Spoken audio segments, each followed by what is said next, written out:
accueillir la parole de Dieu si elle ne nous est pas transmise par quelqu'un qui en vit ou veut en vivre? Seul l'Esprit Saint, maître intérieur, fait de la lettre une parole vivante. Il ne peut y avoir de compréhension si elle n'est pas mise en pratique, car elle ne vise pas seulement l'enseignement intellectuel, mais elle donne la vie. Partager régulièrement avec d'autres chrétiens la manière dont nous entendons la parole, quelle lumière elle nous apporte, comment nous essayons de l'incarner dans notre existence, et être témoin pour les frères de ce qu'ils nous ont partagé, évite une écoute partielle, oublieuse.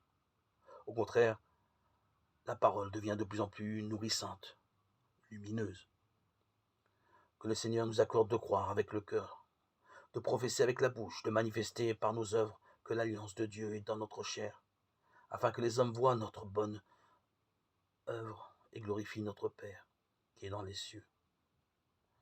Pour trouver du temps pour la lecture de la Bible, de la parole, il faut faire des choix, renoncer à des activités plus facilement goûteuses et prévoir de manière régulière dans notre agenda une plage horaire. C'est en effet la fidélité et la mise en pratique qui détermineront la fécondité de la lecture. La régularité est une ascèse indispensable.